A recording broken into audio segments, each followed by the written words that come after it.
अस्सलाम वालेकुम व्यूअर्स, मैं हूं डॉक्टर फुरकान। कैसे आप सब लोग? उम्मीद करता हूं कि आप सब ठीक ठाक होंगे। आज मेरे पीछे आप एक गाय देख रहे हैं, एक ये वाली गाय और एक ज़रा आगे हैं जो ये वाली है। ये गाय जो है ना, ये दो गाय जो हैं, इन दोनों गाय का इशू ये था कि ये दोनों गाय जो हैं ये प्रेग्नेंट नहीं हो रही थी।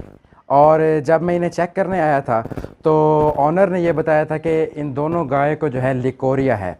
तो अक्सर आप ये देखेंगे कि फील्ड के अंदर ये टर्म बहुत ज़्यादा यूज़ होती है कि गाय के अंदर जो है वो लिकोरिया का मर्ज़ आ गया है, तो ये पीछे से पानी जो है वो फेंकती रहती है। हर वक्त 24 घंटे जो है वो पानी इसमें से निकलता रहता है। इसे जो है फील्ड के अंदर लिकोरिया कहा जाता है। वैसे अगर हम लिकोरिया की डेफिनेशन देखें तो ये ह्यूमन साइड से आई है। ल्यूको मीन्स वाइट और ओरिया मीन्स डिस्चार्ज, के वाइट कलर का जो डिस्चार्ज होता है उसे वो लिकोरिया कहते हैं।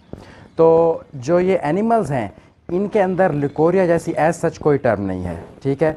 इनके अंदर जो भी इन्फेक्शन है उसमें पस आती है ज़ाहिरी तौर पर, उन्हें हम क्लिनिकल इन्फेक्शन कहते हैं, ठीक है। वो अगर पहले 20 दिनों में होगा और उसके अंदर स्मेल भी होगी तो हम उसे मेट्राइटिस कहते हैं। और अगर 20 दिन के बाद, बच्चा देने के 20 दिन के बाद अगर वो आ रही है पस सी और वाइट कलर की पस आ रही है लेकिन उसमें स्मेल नहीं है तो हम उसे एंडोमेट्राइटिस कहते हैं। और एक ऐसी सोच होती है जो छुपी हुई होती है, उसे हम सब क्लिनिकल एंडोमेट्राइटिस कहते हैं, जिसके ऊपर मैंने पहले वीडियो बनाई है। लिकोरिया जो है ये किसी किस्म का इन्फेक्शन नहीं है, ये असल में एक हार्मोनल इम्बैलेंस है। जो हार्मोन्स का जो है ये इशू हो जाता है काउज़ के अंदर।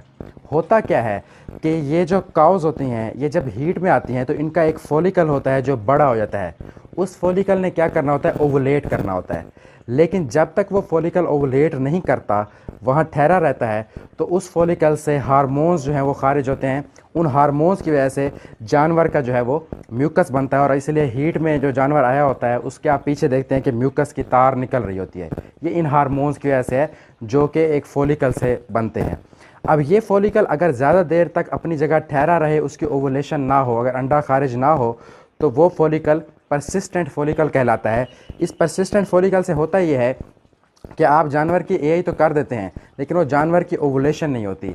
जब जानवर की ओवुलेशन नहीं होती, अंडा वहीं खड़ा रहता है, जो एग है तो वो फॉलिकल के अंदर वहीं स्टे करता है, तो उससे ये होता है कि वो हार्मोन बनाता रहता है, ठीक है। जब वो हार्मोन बनाता रहेगा तो उससे क्या होगा, ये हर वक्त म्यूकस जो है बाहर निकलता रहेगा और इसको जो है ये एआईटीज़ और वीएस जो हैं इसको टर्म देते हैं लिकोरिया की टर्म, ठीक है। ये मैं फिर बताता चलूँ, ये किसी किस्म का इन्फेक्शन नहीं है, ये एग के रिलीज़ ना होने की वजह से ऐसे होता है, ठीक है। तो इसका जो ट्रीटमेंट है वो भी इसी तरह करना चाहिए। फील्ड में अगर आप देखें तो इसका ट्रीटमेंट क्या करते हैं, वो बार बार एंटीबायोटिक्स रखते हैं मुख्तलिफ़ किस्म की, लेकिन फिर भी एनिमल क्या करता है कि म्यूकस निकालता रहता है, क्योंकि ये इट्सेल्फ यूट्रस का इशू नहीं है। यूट्रस के ऊपर जो ओवरीज खड़ी हैं ये उनसे निकलने वाले हार्मोन्स का इशू है, जिससे यूट्रस जो है वो हाइपर एक्टिव ही रहती है और म्यूकस निकालती रहती है। तो इसमें ट्रीटमेंट आपने इस तरह का प्रोटोकॉल यूज़ करना है कि जिससे ओवुलेशन हो जाए। अच्छा, इसके लिए ओवुलेशन के लिए सिंपल आप जो है GnRH, जिसमें कॉन्सेप्टॉल डेलमेरारीन भी आ रहा है, वो डबल डोजेज़ में जो है वो आप इंजेक्ट कर सकते हैं। उसमें सक्सेस रेट मिल जाता है लेकिन कम होता है। इसके लिए जो सबसे अच्छा प्रोटोकॉल है वो ओसिंक का प्रोटोकॉल कर दें, या फिर उससे बेहतर यह है कि सीडर प्रोटोकॉल कर दें इन गायों के अंदर। जब आप ओसिंक प्रोटोकॉल करेंगे और सीडर प्रोटोकॉल करेंगे तो इस एनिमल के जो हार्मोन्स का इशू है, जो ऊपर नीचे है इम्बैलेंस है, वो बैलेंस जो है वो ठीक हो जाएगा। और इसमें आप डेल्माविटाल जैसे हो गया, सेलिवेट भी है, वो यूज़ करें। ये जो इशू बनता है ये मेनली न्यूट्रिशन से बनता है। या आप देखेंगे कमर्शियल डेयरीज़ के ऊपर जहाँ पर मिनरल यूज़ होता है, वाइटामिन्स यूज़ होते हैं, नेगेटिव एनर्जी बैलेंस का इशू नहीं होता, वहाँ पर ऐसे इश्यूज़ कम आते हैं लिकोरिया के।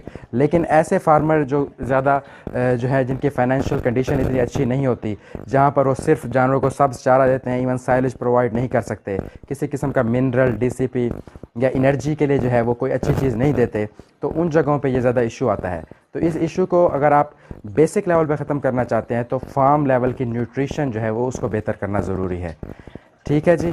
तो इसमें आपने एक कंपैरिजन रखना है कि ये जो लिकोरिया है ये कई बार सिस्ट की वजह से भी होता है, और कई बार जो मैंने आपको रीज़न बताया है कि जो फॉलिकल है वो अगर स्टे कर जाए, परसिस्ट कर जाए, तो उसकी वजह से भी होता है। तो उसे आप रेक्टली चेक कर लें। अगर तो ओवरी बहुत बड़े साइज़ में है तो सिस्ट है, उसमें बार बार एनिमल हीट में आ रहा होगा। ठीक है। और लिकोरिया का ये होता है कि जानवर खुल के हीट में नहीं आता, उसमें सिर्फ वो फॉलिकल जो होता है वो परसिस्ट किया होता है, तो उसको आप हाथ से जो है वो फर्दर डिफरेंशियल डायग्नोस भी कर लें। तो जो मैंने ट्रीटमेंट बताया उसके लिहाज से ट्रीटमेंट करें, और जो मैंने न्यूट्रिशन बताई है कि इनकी इनको मिनरल डालें, डीसीपी डालें, इनको इनको जो है विटामिन दें, इनको एक्स्ट्रा एनर्जी दें, ताकि इनमें ये इश्यूज़ जो है वो ओवुलेशन के जो है वो ख़त्म हो जाएं, और अपने फार्म को जो है उसको ऑप्टिमम और बैलेंस न्यूट्रिशन की तरफ ले आएँ। ये दोनों एनिमल जी प्रेग्नेंट है, जिनमें पहले लिकोरिया था। तो लिकोरिया और सिस्ट के कंपैरिजन में ये देखें कि सिस्ट में जो है फॉलिकल का साइज़ नॉर्मल साइज़ से भी बड़ा हो जाता है, जिसकी वजह से उसकी ओवुलेशन नहीं होती। जबकि लिकोरिया में जो परसिस्टेंट फॉलिकल होता है उसका साइज़ ऑप्टिमम साइज़ तक जाता ही नहीं है, और इसलिए उसकी ओवुलेशन नहीं होती, और वो वहीं पर जो है वो स्टे कर जाता है फॉलिकल, जिसकी वजह से बार बार जो है वो म्यूकस आता रहता है, जिसे हम लिकोरिया कहते हैं। ये न्यूट्रिशन की वजह से होता है। न्यूट्रिशन की वजह से होता ये है कि एलएच जो हार्मोन है उसकी पीक चाहिए ओवुलेशन के लिए, वो पीक जो है वो अटेन नहीं होती, जिसकी वजह से जो है वो ओवुलेशन नहीं होती। लिकोरिया किसी किस्म का इन्फेक्शन नहीं है। हाँ, अगर वो म्यूकस बार बार निकालती रहेगी लिकोरिया में और परसिस्टेंट फॉलिकल रहेगा तो इसकी वजह से इन्फेक्शन हो सकता है। अच्छा, इस वक्त जो है ना, जो ये काउज़ हैं, ये दोनों काउज़ जो मैंने इनको ट्रीटमेंट प्रोटोकॉल रिकमेंड करके गया था वो था ओसिंग, ठीक है, सिंपल ओसिंग मैंने इनको रिकमेंड किया था। आखिरी डेलमेरालिन की डोज़ मैंने डबल डोज़ लगवाई थी। इसके अलावा डेल्माविटाल और सेलिवेट का एडिशन कराया था। तो उनसे माशाल्लाह ये जो काउ है, ये अब मैंने चेक की है, ये तकरीबन कोई 3 महीने के प्रेग्नेंट है, और जो दूसरी काली वाली हमने काउ देखी थी वो 2 महीने की प्रेग्नेंट है। तो ये काफ़ी अरसे से, तकरीबन 1 साल से रिपीट कर रही थी। तो माशाल्लाह जी, ऑनर अब काफ़ी खुश है कि जो है उसका ये मसला जो है वो हल हो गया, वरना वो तो बार बार मेडिसिन रखवा रखवा के जो है वो परेशान हो चुका था। तो उम्मीद करता हूँ जी आज की वीडियो आपको पसंद आई होगी। इंशाल्लाह ऐसी वीडियो के साथ दोबारा हाजिर होऊंगा। तब तक अपना ख्याल रखें, दुआओं में याद रखें। अल्लाह हाफिज़।